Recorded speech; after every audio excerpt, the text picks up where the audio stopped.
it's strange.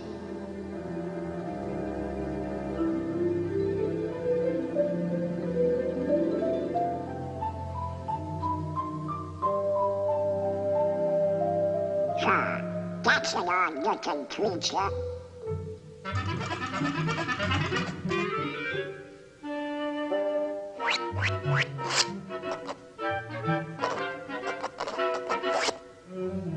What kind of a crazy place is this?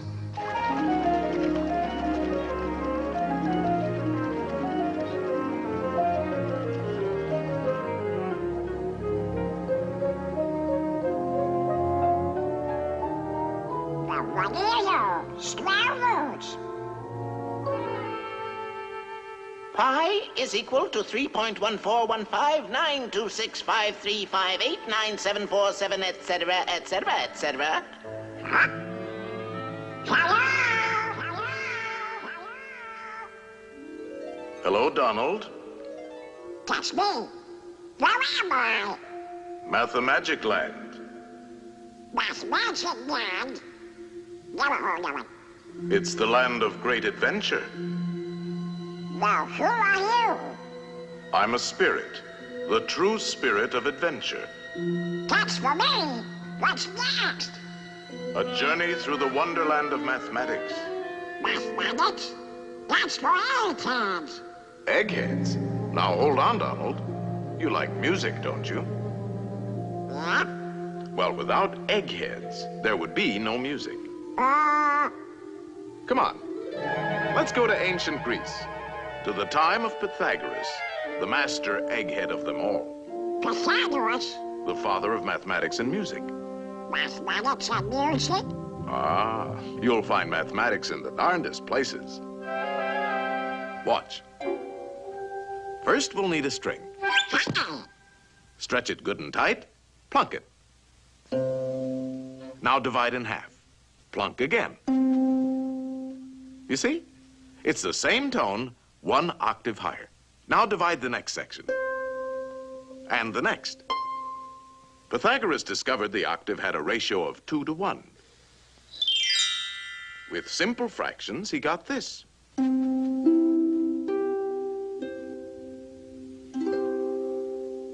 And from this harmony in numbers developed the musical scale of today.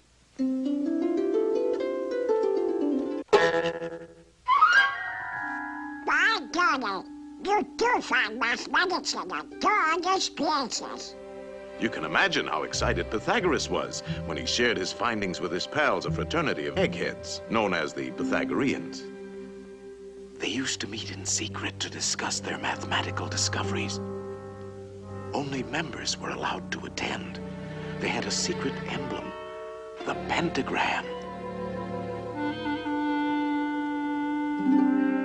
Let's see what the topic is for today.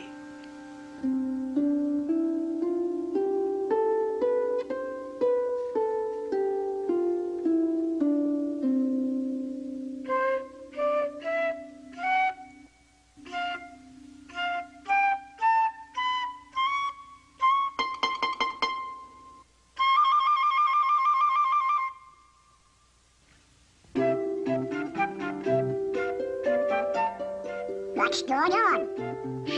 It's a jam session. Give me something with a beat. Shh.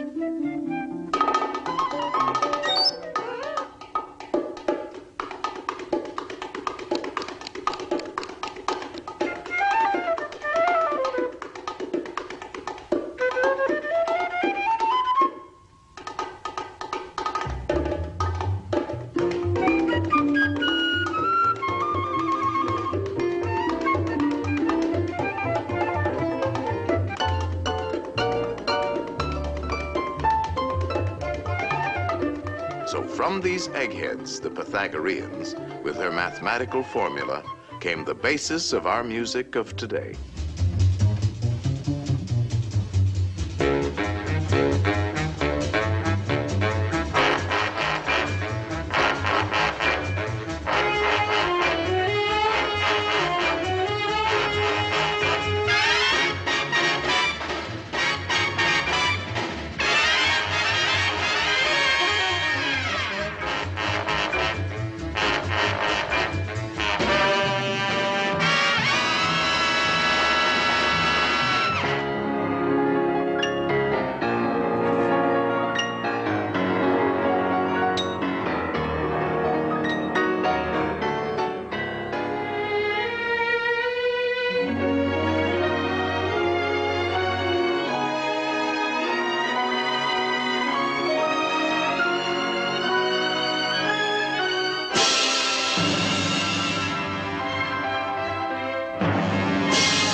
boy, put it down.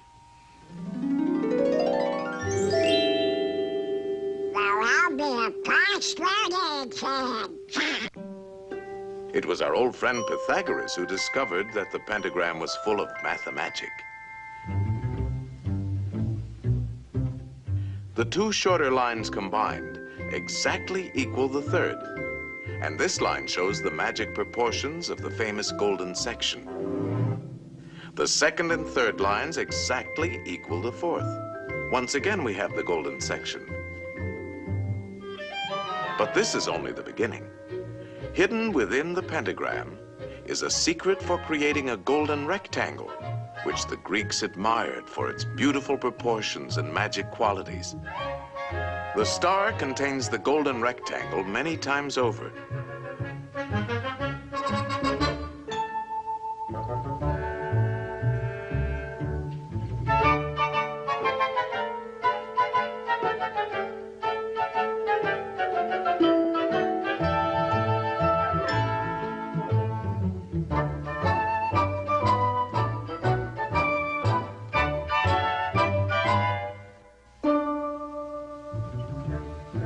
It's a most remarkable shape.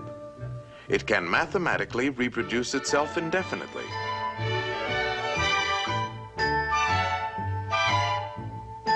All these rectangles have exactly the same proportions.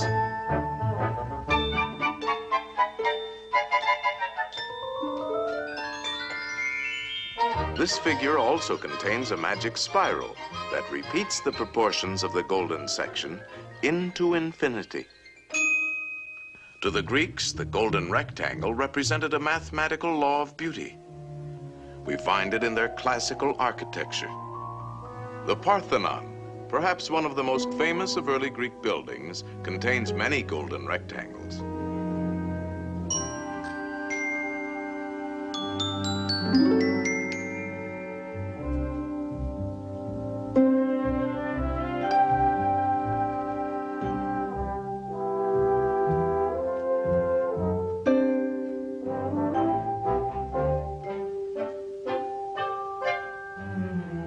These same golden proportions are also found in their sculpture.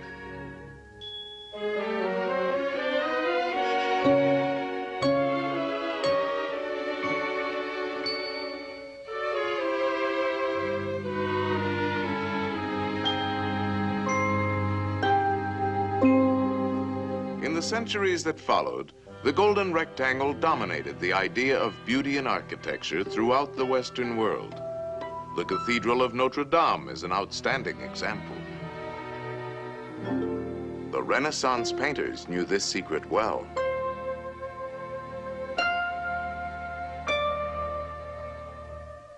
Today, the golden rectangle is very much a part of our modern world.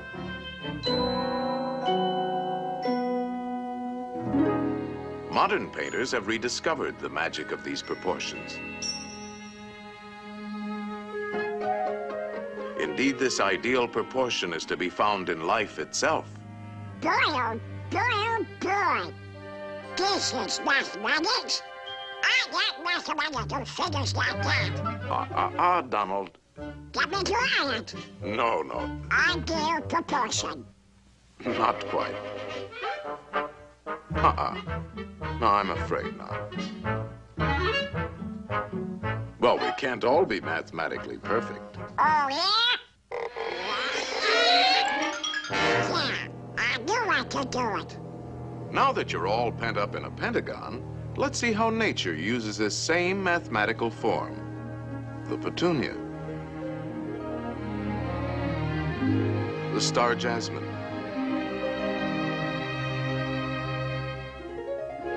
the starfish,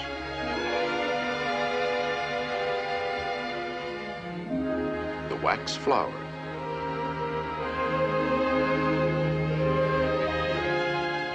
there are literally thousands of members in good standing in nature's Pythagorean Society of the Star.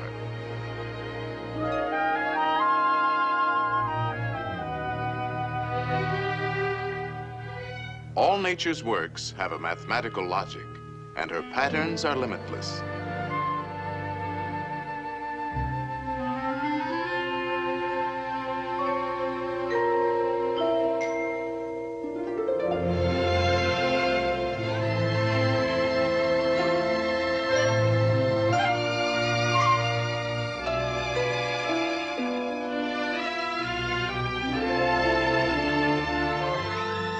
magic proportions of the golden section are often found in the spirals of nature's designs.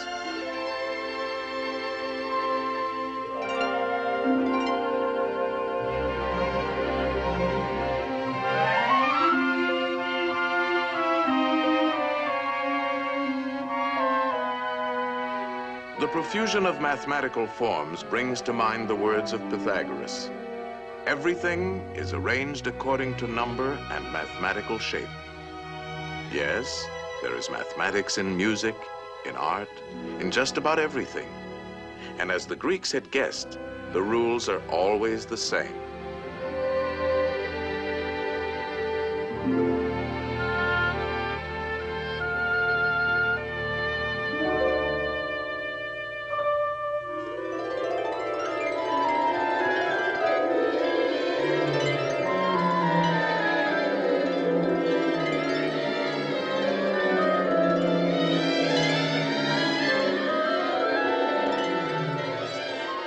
Well, Donald, did you enjoy your geometrical journey? Gee, Mr. Spirit, there's a lot more to mathematics than 2 times 2. That's right, Donald. And you can find mathematics in games, too. Games? Oh, boy. Let's begin with a game that's played on squares. Checkers? No, chess. Chess? A mathematical contest between two minds. It's a game that has been enjoyed for centuries by kings and commoners. In fact, Lewis Carroll, a famous mathematician with a literary mind, used chess as a setting for his classic tale, Through the Looking Glass. Alice found herself face to face with a none too friendly group of chess pieces. Good heavens, what's this? Upon my soul, it appears to be a lost pawn. I'm no pawn. I'm Donald Duck. He says he's Donald Duck. Preposterous. Or it could be an Alice. Alice? No, no, no. It's a lost pawn. Lost pawn? Stop that pawn! Ow, Mr. Spirit! Ow, ow, ow!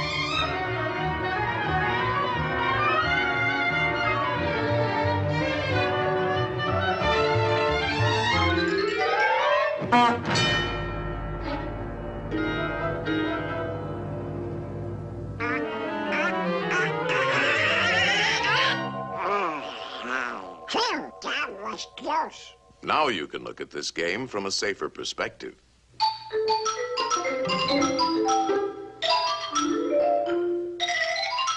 Chess is a game of calculated strategy, and since the board is geometrical, the moves are mathematical.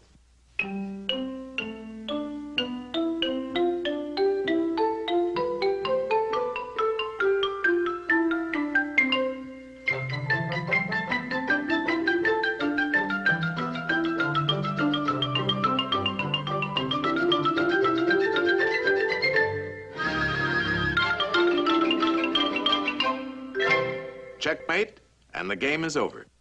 That's very interesting. What's next? Practically all games are played on geometrical areas. The baseball field is a diamond. Oh, boy.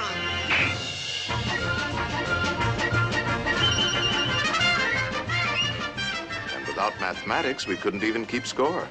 Football is played on a rectangle divided by yard lines. Basketball is a game of circles, spheres, and rectangles.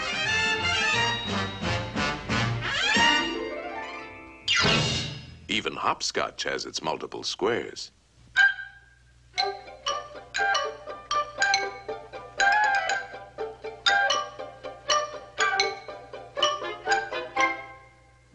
What's next? Get any wins?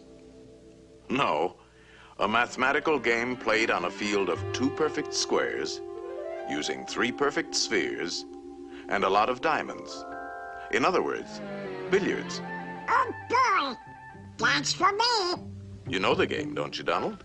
Of course. The cue ball has to hit the other 2 balls. Like this.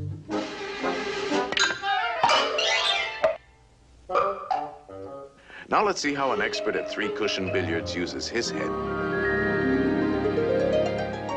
3-cushion? Yes, the cue ball not only has to hit both the other balls, but it must contact at least 3 cushions before it hits the final ball.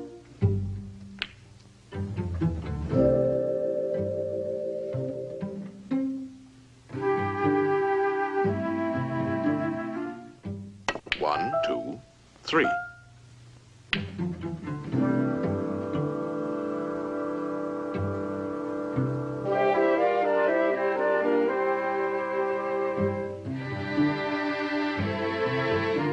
One, two, three.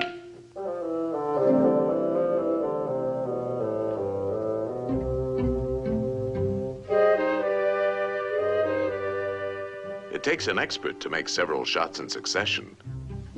1, 2, 3, 4, 5, 6. Wow! That was a lucky shot. Luck? No, it's skill. For this game, you have to know all the angles.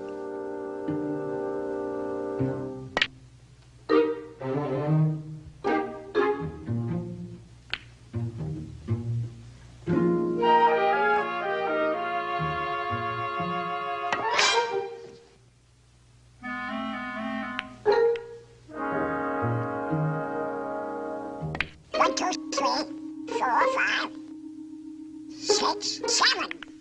That's amazing! How does he do it? First, there's technique. He's striking the cue ball low, so it'll spin backwards. Hitting the ball on the right side will make it hug the rail. These trick shots take a lot of practice. He missed it! 1, 2, 3. What's the mathematic about that? Oh, this game takes precise calculation. He figures out each shot in his head. He could play it like this, but it calls for quite a bit of luck. There is a better choice. For this, he uses the diamond markings on the rail as a mathematical guide. First, he figures the natural angle for hitting the object balls. And then he finds that his cue ball must bounce off the number 3 diamond. Next, he gets ready for the shot, and he needs a number for his cue position. This calls for a different set of numbers. Very confusing, isn't it? Not when you get the hang of it.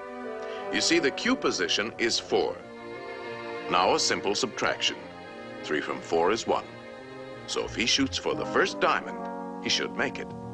It's called playing the diamond system.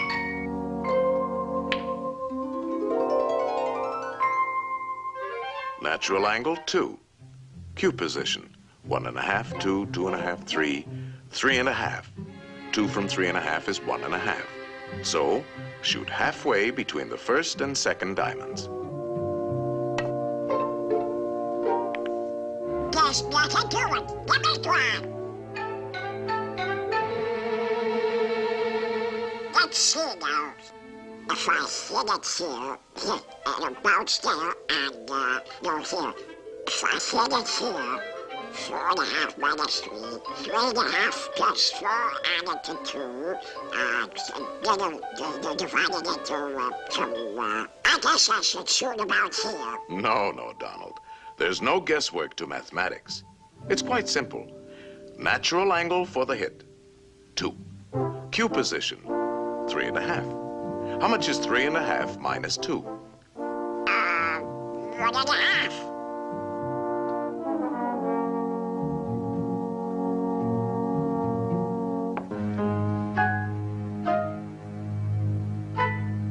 Hey, it works! Oh boy, it's a 6. If I hit it here, 3.5 plus 4, 2, 4.5 minus 3, divided by 9, You're making it tough for yourself, Donald.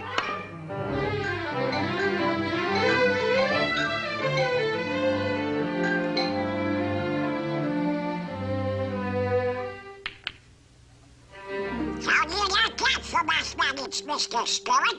Wonderful, Donald. And now you're ready for the most exciting game of all. Oh boy! And the playing field for this game is in the mind. Uh-oh. Look at the condition of your mind. Antiquated ideas, bungling, false concepts, superstitions, confusion. To think straight, we'll have to clean house.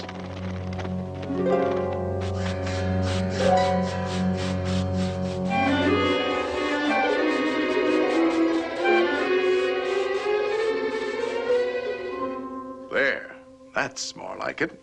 A nice clean sweep. This game is played with circles and triangles. Think of a perfect circle. A perfect circle. Perfect circle. Perfect. Put a triangle inside and turn it. Now spin the circle. And what have you got? A ball. Yes, a sphere. The shape of things is first discovered in the mind. Slice off the top, and we have a magnifying glass. That's right. A lens is a section of a sphere. All optical instruments are created through mathematics. You see, there's a lot more to mathematics than just numbers and equations. Let's get back to our circle and triangle. Roll it, and we have a wheel.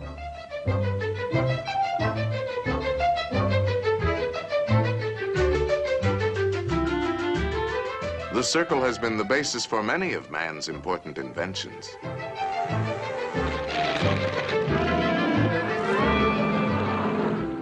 The mind can create the most amazing things. If we spin the triangle, we have a Cone. slice the cone. The cone is full of useful mathematical shapes. Slice it again. Slice it several times. The orbits of all planets and satellites can be found in the cone. No matter how you slice it, it's always mathematics. A slice like this gives us the reflector of a searchlight. A slice like this, the mirror of a giant telescope. A line on a cone, and we have a drill. And a spring.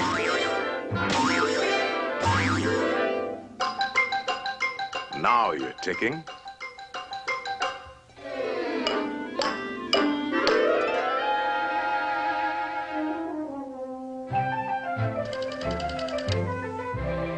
Number, please.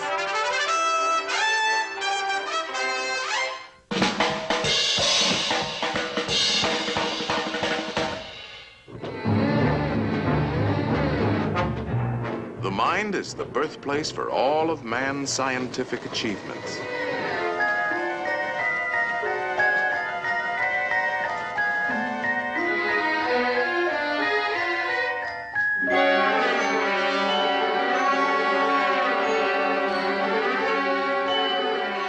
The mind knows no limits when used properly. Think of a pentagram, Donald. Now put another inside, a third, and a fourth. No pencil is sharp enough to draw as fine as you can think, and no paper large enough to hold your imagination. In fact, it is only in the mind that we can conceive infinity. Mathematical thinking has opened the doors to the exciting adventures of science. I'll be doggone. I've never seen so many doors before.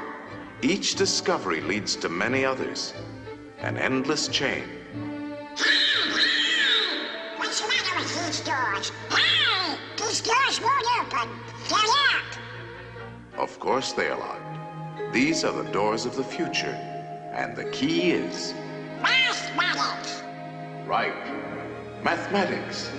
The boundless treasures of science are locked behind those doors.